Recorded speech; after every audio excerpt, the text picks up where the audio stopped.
Early exchange, shaping policy, advancing development. Now we want to look at the plight of least developed countries when it comes to international trade, when it comes to global trade. The plight of least developed countries has been of concern. Talking about the issue of internal capacity, talking about the issue of policy. And the question is, what can be done to help the capacity of least developed countries to integrate economic growth when it comes to international trade? That will be the thrust of our conversation for this segment. Before we bring in our guest analyst, let me seek the opinion of Blessing, who also has been following the international space. Talking about global trade, you're aware there are, let me refer to them as the big boys. When it comes to the international trade or the global trade, they are being dominated by the big boys. You have the US of this world, the China, Japan, and the rest of them who are dominating the scene. And interestingly, when it comes to global trade, you can't rule out the place of dollar. It's likely dollarized. And so that is for less developed countries. Looking at that structure, it's of a disadvantage to them because in terms of capacity, local policies and that, so which is of concern in recent times, that what can be done to ensure that the least developed countries, build their internal capacity in terms of exports to ensure that when it comes to the global equation, they can have a representation. It will interest you to know that some of those least developed countries, in terms of the percentage when it comes to economic growth or economic integration in the global scene, they have less than 1%. And it's of concern in the sense that most of these countries are in our continent, which is the African continent. But there are certain things that are peculiar to these countries in terms of governance, in terms of politics, in terms of administration, in terms of policy, looking at monetary policy and fiscal policies. There are other internal issues in terms of production, local production, which also will influence likely the level of import or export that you do as a nation. There are underlying issues like issue of cost of doing business, and business environment, local policies, and other underlying issues that needs to be spotlighted, which is why we're having this conversation to see what can be done. Our obligation is to shape policy and advance development, to see the narrative that can be drawn for the least developed countries to ensure that when it comes to international trade, they can also have a voice. What the global experts are looking for, especially the ones from African continent, is a situation whereby African players will not just be on the table, but they are also part of the discussion at the table, whereby you not just be spotlighting issues related to Africa, but Africa becomes a voice when it comes to global part of the decision makers. Some makers, and they can be at the table to also determine, okay, this is what happens at the global trade. Not that just issues about Africa or these least developed countries are always of concern or being listed for discussion, but to change the narrative in a way that they build internal capacity when it comes to production to ensure that when it comes to the global space, they are also relevant, forces to very reckon with. relevant. Another interesting thing is the dimension to the global currency, which is why some are bringing up the narrative of finding a way to de-dollarize the global economy, because when it talks about dollarization of the economy, the US has a voice. Interestingly, it's a dimension that you can't do away with, even for African countries. No matter how strong your local currency is, if the dollar still dominates the global currency, then it means if the dollar sneezes, every other currency catches a cold. Catches cold. And that's why some of these breaks, you have these economic blocks coming from different angles to see what they can do to reduce the influence of the dollar or the United States when it comes to global trade. I hope that succeeds, but as that turns us, it's important for us to spotlight this, to look at how least developed countries can change the narrative. All right. In changing the narrative first, I think is the understanding of what trade is. It's an exchange between two people or two countries. Now, if you're talking about Africa having a seat, not just a seat at the table, but being decision makers, then I think Africa should revisit what they're trading on. Because what you trade on could either give you advantage or give you disadvantage. You talked about the big boys, China and the US, being significant players when you talk to global trade. It's because of what they trade on. In terms of production capacity, they have it more than least developed countries. And what they trade on Mostly they trade on technology, which the world is in need of. So, what do African countries trade on mostly? Primary products. And so, when you're trading mainly on primary products, and then what you get from that primary product, you use it to buy all the other things that you would need. A lot of least developed countries are dependent on importation. They depend on imported goods for their day-to-day living, day-to-day survival. So there's always a trade deficit when you look at the developed countries and the least developed countries. That already puts the least developed countries at a disadvantage. Now, the World Trade Organization is there to ensure that they protect or they help least developed countries through fair trade agreements. Many least developed countries also trade on agriculture. You know that there can be policies that makes it impossible for trade in this agricultural products to really happen in terms of the standards. So what is the policy of the recipient countries in terms of standards or standards of the agricultural products? And because of the economic situation of the least developing countries, what they may need to ensure high production capacity, like a country like China, that even the big boys are being scared of when it comes to production capacity, they may not have it. So it's time for the least developed countries to turn their focus rather on trade on goods, which for in many areas they cannot match up with the developed countries. What about services, which India has been able to do very well? What about outsource? A lot of countries are outsourcing labor to India. Many of these least developed countries have a high population.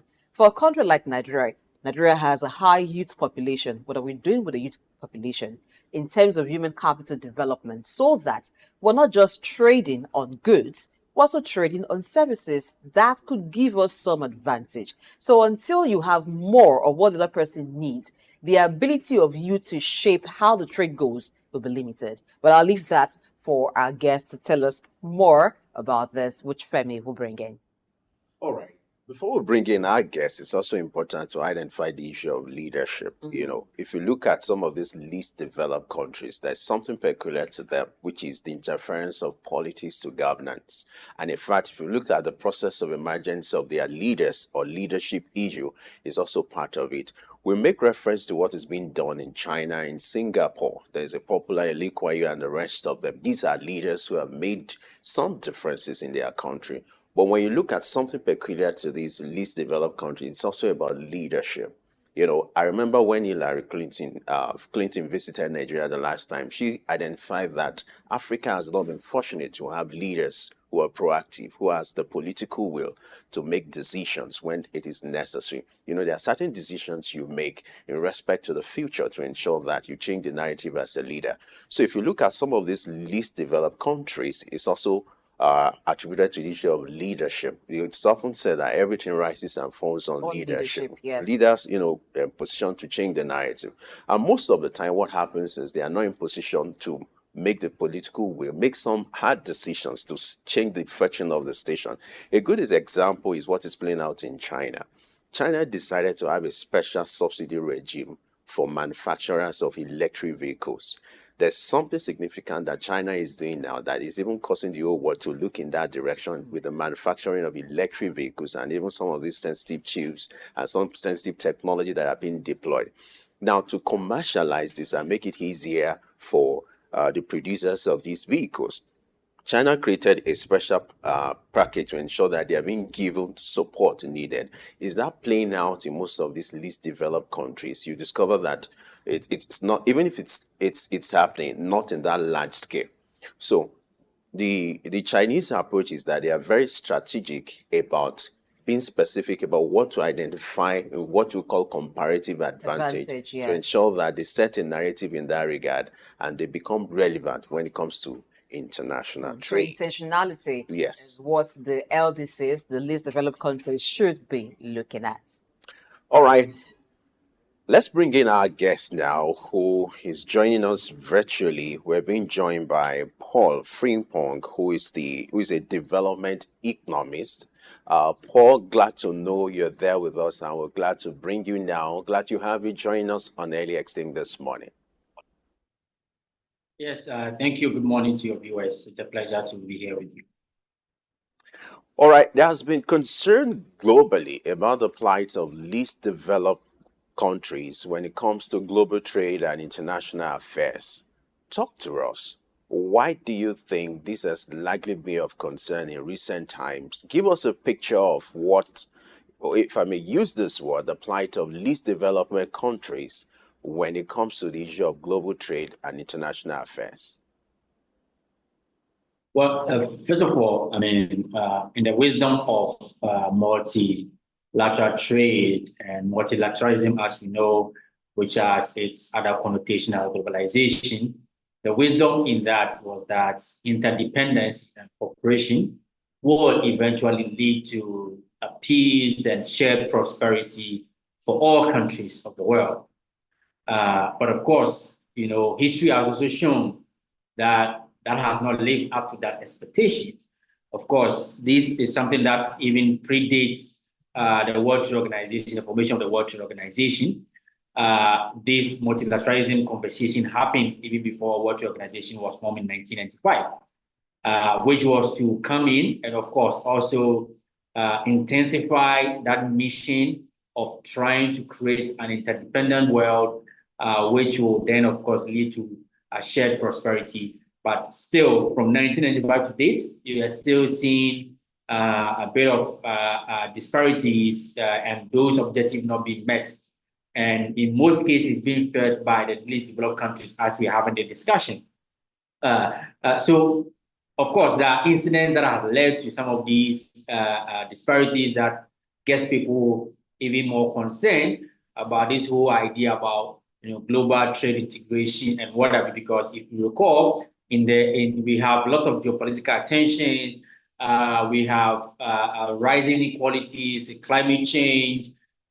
Even recent time, even the era of the pandemic, right? It exposes a lot of interdependency risk that has even led to in recent times some unilateral, conversation happening in unilateral policies happening from some powerful economies or some of these advanced economies trying to downplay the real impact of this multilateralism and global trade and what have you. So even though we are not even done trying to achieve the common objective that we set for ourselves as a world, and that we need to trade more, we need to build a supply chain that is very much integrated, giving room for even least developed countries, setting out rules. There are a lot of policy frameworks, a lot of engagement that has happened concerning the least developed countries.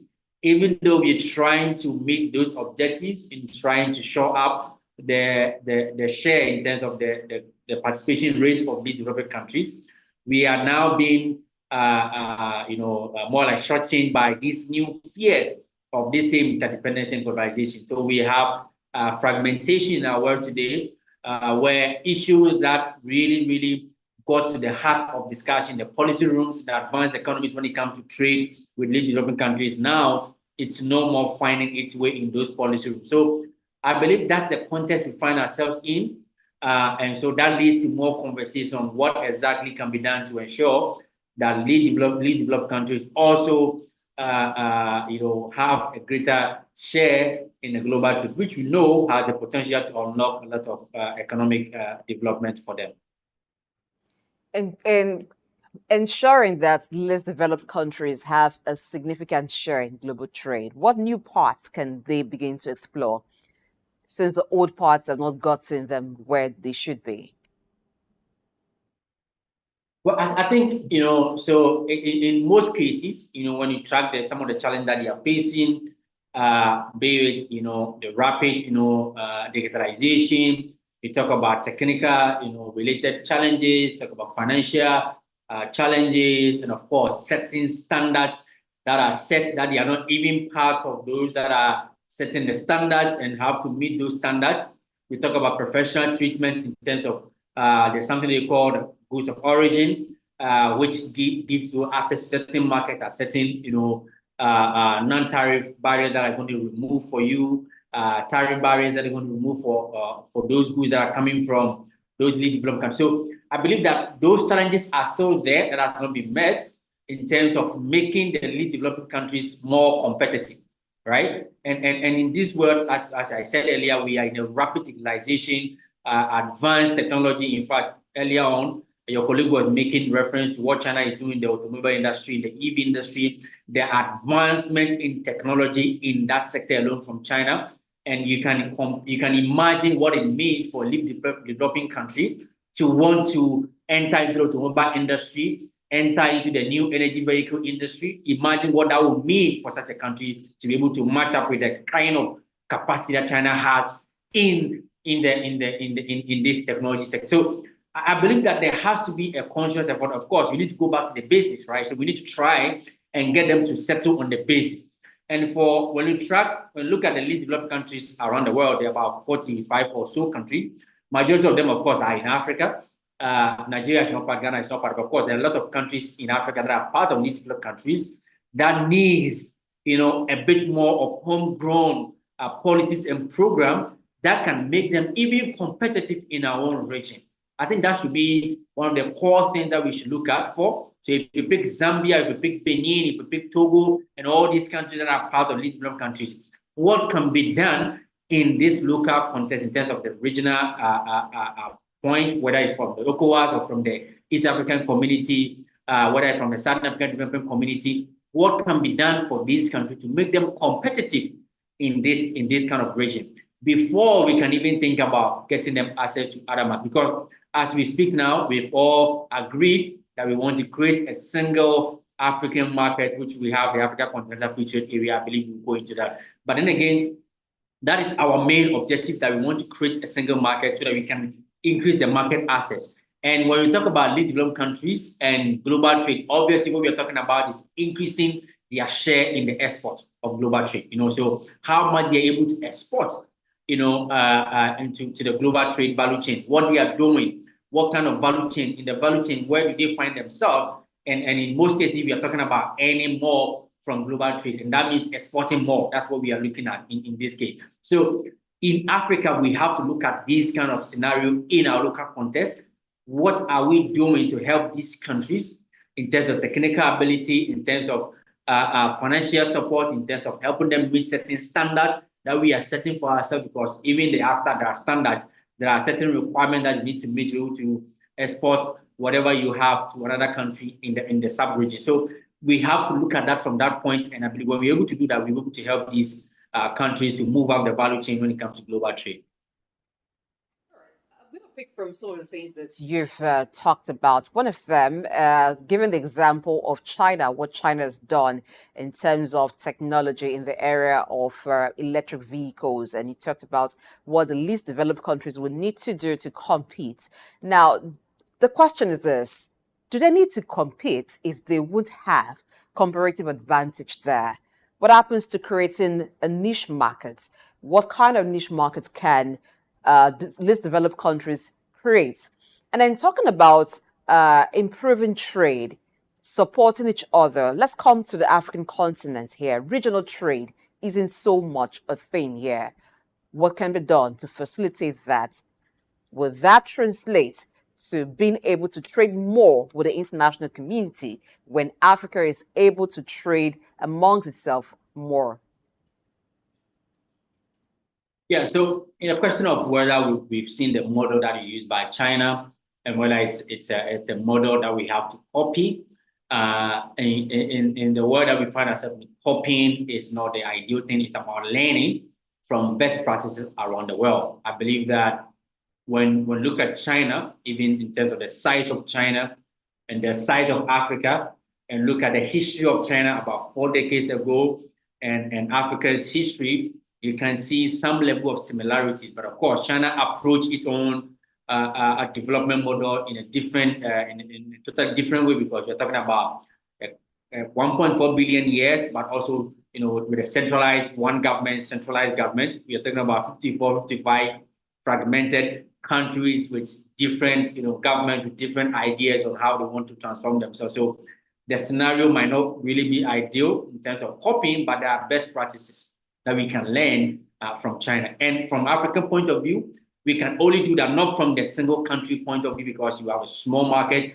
Ghana, like 35 million people. Look at Benin, look at all these countries that are part of the developed countries. They're very small in terms of population size. So they do not have the mass or the bargaining right to take some of the decisions that China took when they started, their journey of where they've got into now, which is in China. Of course, they closed the economy. They had a closed economy until 1978, 1980, 79, 80, that they started the reforms and opening up of China. And that was what actually got to where China is. And when they started opening up, they set rules and regulations in terms of even how to attract foreign direct investment, that there's no way a foreigner can invest in China without a Chinese partner, right? So that causes the transfer of technology, called the transfer of knowledge, the technical assistance, and of course, ensuring that majority of the innovation stays in China. That was China, and they had the bargaining power, which is we have 1.4 billion market.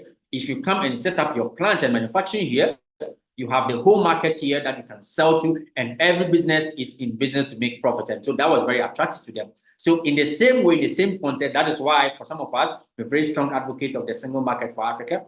That is the model that we can learn from China. So which is ensuring that we are projecting the kind of market size that we have, and we are leveraging on it, knowing that all countries, all organizations, all companies will be interested in taking a share of our market. In this scenario, we can even flip it on China and say that we know that China is increasingly investing in Africa. A lot of Chinese companies are investing in Africa. And we know China is leading the world in so many industries that we believe are even the current and the future industries of our world. So if we want to ensure that we can take advantage just like China did, and of course, we can play the same role China played when they opened up, to say that, okay, you are coming in to invest in this sector of our continent. We believe that at this rate, these are the rules and regulations that we are set for ourselves, that there must be a partnership, a transfer of technology, transfer of knowledge, and capital flight. All of those things need to be checked to ensure that by the end of the engagement that we are having with China, with any other country that are partnered with Africa, there's more that is staying on the continent than is leaving. And that is what we can learn from China. The approach that they knew that they are in a position to bargain. They knew they have the market side. They knew they are attractive to investors, but they not just open up for investors, for organizations to come in, just flood their market and kick them out. So we can actually do the same. And trust me, even advanced countries are still using protectionism strategies as we speak today. Even those advanced economies, they're still using it. In fact, we all seen what's happening between US and China. There are so many tariffs that has been raised against Chinese products. Same way China also retaliated with some tariffs against US goods. These are advanced economies, and they are still using protectionism and some of these tariffs to guard some industry that they believe is essential to them. So what can we also do the same as even developing countries, as smaller countries, that we know that we need a lot of these internal capacity first before we can say that, okay, we open a market for these things. So for me, we can learn from China very much, but not to copy, because again, politics and economics plays together, and we do not have the same political setting as China has or had and still having than the 54, 55, political system that we have on the continent of Africa. All right, interesting one, Paul. Now, let's look at the dimension to these. When it comes to natural resources, some of these least developed countries, they are blessed. They have it in abundance. But why do you think it's been difficult for some of these countries to take advantage of these resources to improve their share when it comes to global trade? And what can they do in what we call comparative advantage of these resources to improve their share of global trade? Of course, I mean, we've had a lot of conversation. When we look at the developed countries list, you have the world's leading, the country with the world leading copper, kind of deposits, which is DRC, as part of the least developed country. So how do you marry that? How do you reconcile the fact that you have the country with the largest deposits of copper being among the least developed countries in the world? when it's not as if this copper has not been mined before. It's been mined for decades, right? We've all experienced, we've all seen the situation in the DRC in terms of some of the instability that happens in the past. But there are also good examples of how resources can become a blessing instead of a curse for countries. And those are kind of the best part that we need to advocate for. Obviously, it's about using what you have to actually attract what you want. And again, it's about the politics and it's about the economy, right? If you get the right political system that has the will and the commitment to development of the economy, it happens. And it's been done in some countries around the world. So for me, I believe that the political side is very important, that this is a decision that we are taking as a country, that we have these number of resources. I mean, my country, Ghana, is no exception to this scenario, because we all know we have gold, we've been mining gold, we have oil, we've been doing that. We are now talking about lithium, we're talking about bauxite. And the whole conversation is, how do we sit on all these resources and yet not finding our way up the global trade value chain as you're supposed to? Of course, we all know the conversation around that we should add value, whether process, semi-process before you export so you can earn more. And it's a key thing. When you talk about the world's #1 and #2 cocoa countries, exporters of cocoa beans in the world, being Ivory Coast and Ghana, and yet when you look at the trade volume in terms of the value chain, we are not even taking up to even 5% of the total value chain of the cocoa industry. So that brings us a lot of questions around our own mentality and approach to our resources and how we want to leverage on it to develop. And that brings the issue about comparative advantage, right? So how do we sit down? It's in recent time that Ivory Coast have upped its game to ensure that now we are going to be key leaders in setting cocoa prices. But for decades, the price of cocoa was set by the international market, where cocoa is not being produced, and the price has been accepted by those that produce the cocoa. It was because we've not been so much valuable in terms of the value chain by adding value to what we have. We just export in raw, so they assume we do not have the capacity to add value to what we have, and therefore, even they don't even buy from us, we have no use for them. So then they determine how much they want to buy the raw from us. So, for example, we can have a comparative advantage in that. We all see what the oil producing countries are doing, the OPEC. They are able to take a stage, take a stand on oil prices, how much volume they want to produce, how much they want to reduce it, to what quantity, when they want to regulate the price of oil on the market. So we can have that level of comparative advantage when you have that resources. And that's what comparative advantage is about. Having a capacity in a certain area and honing on that capacity and ensuring that you become the best in that area, and then you leverage on that to trade with other people in that space. That's what is happening. Again, back to China now, that's what China is trying to do with the EV market, trying to build a competitive advantage when it comes to the new energy vehicle sector. Again, we can do the same as a region. So competitive advantage is a tool to transform your economy if you have the capacity, and that's what we need to look at as a continent. All right, let's even take a look at the LDC criteria. Now, there are 3 categories. A country is classified as a least developed country based on income, human assets, which touches on education and health outcomes, and there's also the economic and environmental vulnerability. Now, for those countries that have these challenges, one issue is common for many of them. You've talked about a country like the DRC, the Democratic Republic of Congo, being classified as a least developed country in spite of the the natural resources that it has. That speaks to governance. That speaks to leadership, having such resources, but yet not being able to have great income for it, not being able to improve human assets and even have a good economy.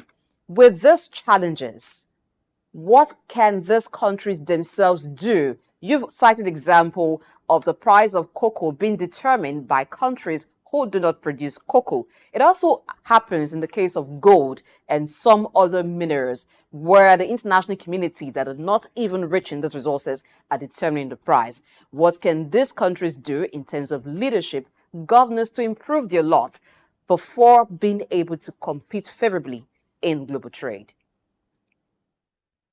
Yeah, I think governance, we cannot talk about improving trade.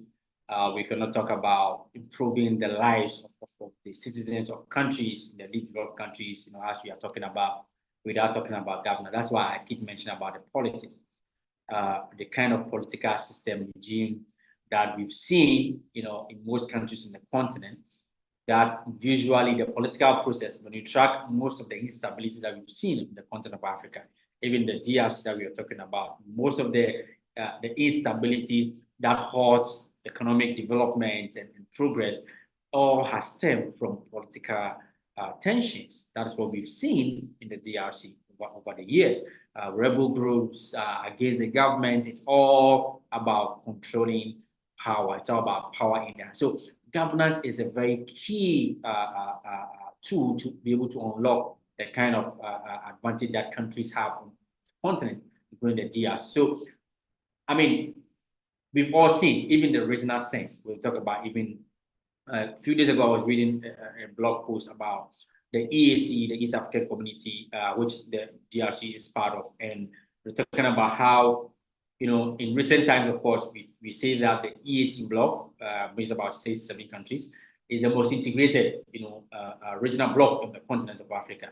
Because, of course, we have two common languages, Swahili, English. It makes it easier. So you make a Kenyan, the Kenyan can speak Swahili that a Tanzania will understand. Tanzania will speak a Swahili that a Ugandan will understand, right? So the common language, it's a key thing for them. And they've been able to, remove a lot of barriers of people-to-people movement. So when you go to some of these countries, a lot of the citizens there are from the other country. You go to Tanzania, you're going to find a lot of Kenyans living there, Ugandans living there, and vice versa is true, right? So even in that context, where we believe that that is the kind of advantage that they can leverage on to actually unlock the kind of opportunity that they have, you still have some political underpinnings that is working against this level of integration, which is what we actually advocate for all these years, right?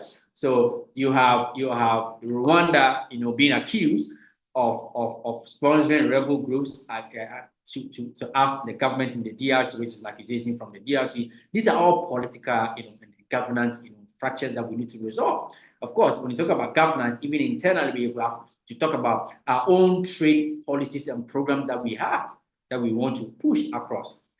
It will be very rare for you to find some of these countries, Ghana inclusive, of course, the least developed countries, all developed countries. It's going to be rare to find some of these countries having a specified trade, policies or regime towards some of their major trading countries or partners. For example, as we speak now, the DRC, the largest investor in the DRC, of course, has been overtaken from the French by China. Largest investor in the DRC. DRC do not have any trade policy regulation for China. Right? That's a governance issue. So you have your largest trading partner being China, investing hugely across infrastructure across the country, and being a huge investor in your mineral resources and what have you. But there's no clear policy towards that country. But guess what? I'm very positive that China has a policy written, reviewed, understood, assessed by all Chinese actors on DRC. But the reverse is not the same, and that's a governance issue, right? And these are some of the things that we are failing to do as a continent, as countries on the continent, that we're trying to build our way up. You cannot just wake up and do as you please. That's not governance work. We need to be conscious, we need to be strategic. Countries are setting targets, 5-year plan, 10 years plan, 15 years plan, and they stick to the plan and programs of that period and ensuring that they meet those targets. If they are not able to meet, they revise, they move on to the next phase. And that is what's like in most countries on the continent. Of course, we talk about institutional capacity and the kind of technical capacity that we have as lead developed countries to be able to engage some of these countries that have a strong institutional capacity. There has to be that conscious effort. That is a governance issue. to ensure that we have the needed capacity to be able to engage some of these partners that we have that we are dealing with. And these are things that has to be done. And it has to stem from the political will, the vision, the commitment, and knowing that it is us and only us who will have the interest of our country at heart. Nobody, no country. And it's all about interest. No country can help you transform your economy except yourself. And that is what we need to advocate for these countries.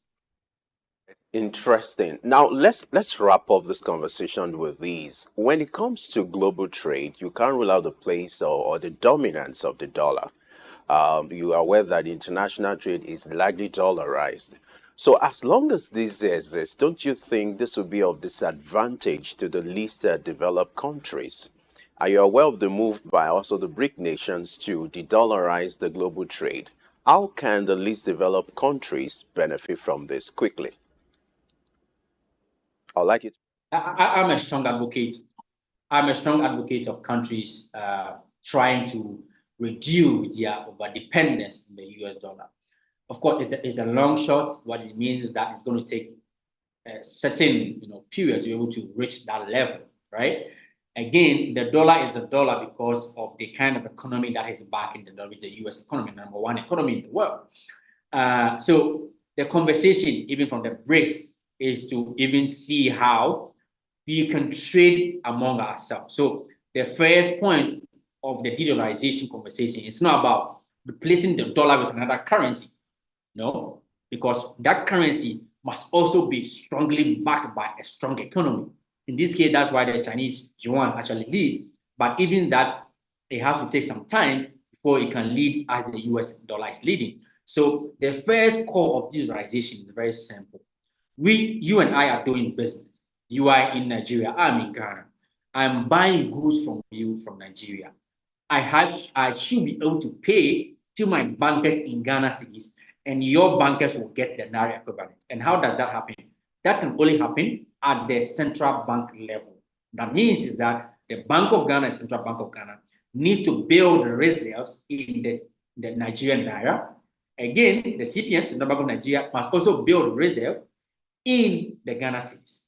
When that happens, we have eliminated the dollar. And that is how that approach the conversation happening.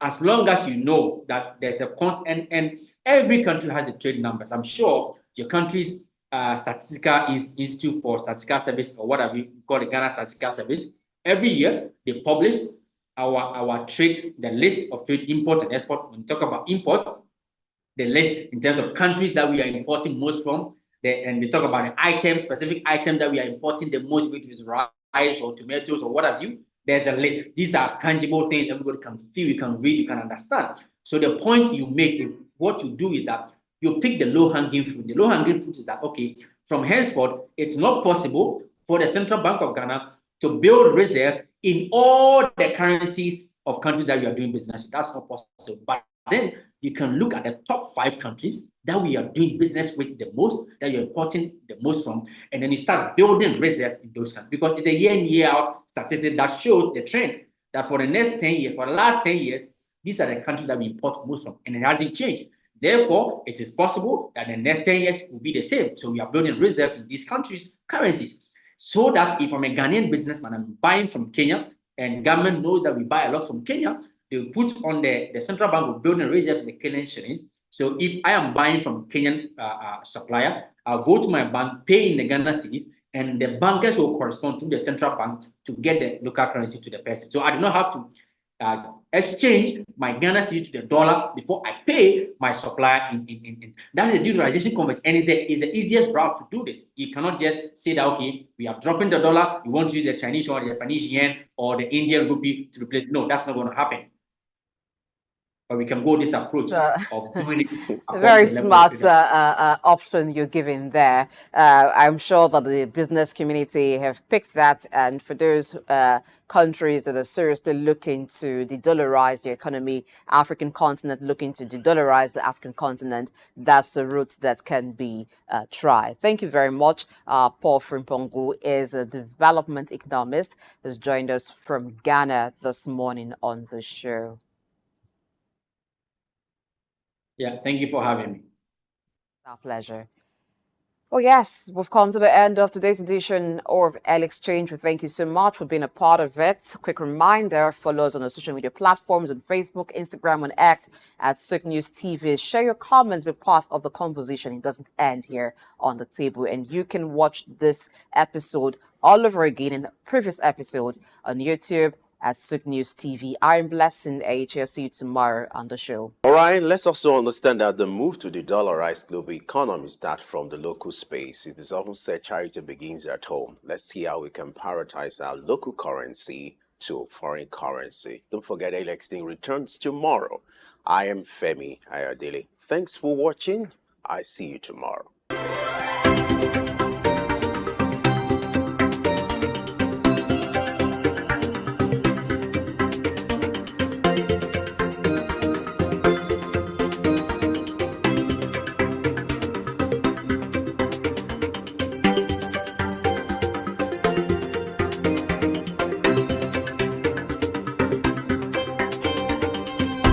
Early exchange, shaping policy, advancing development.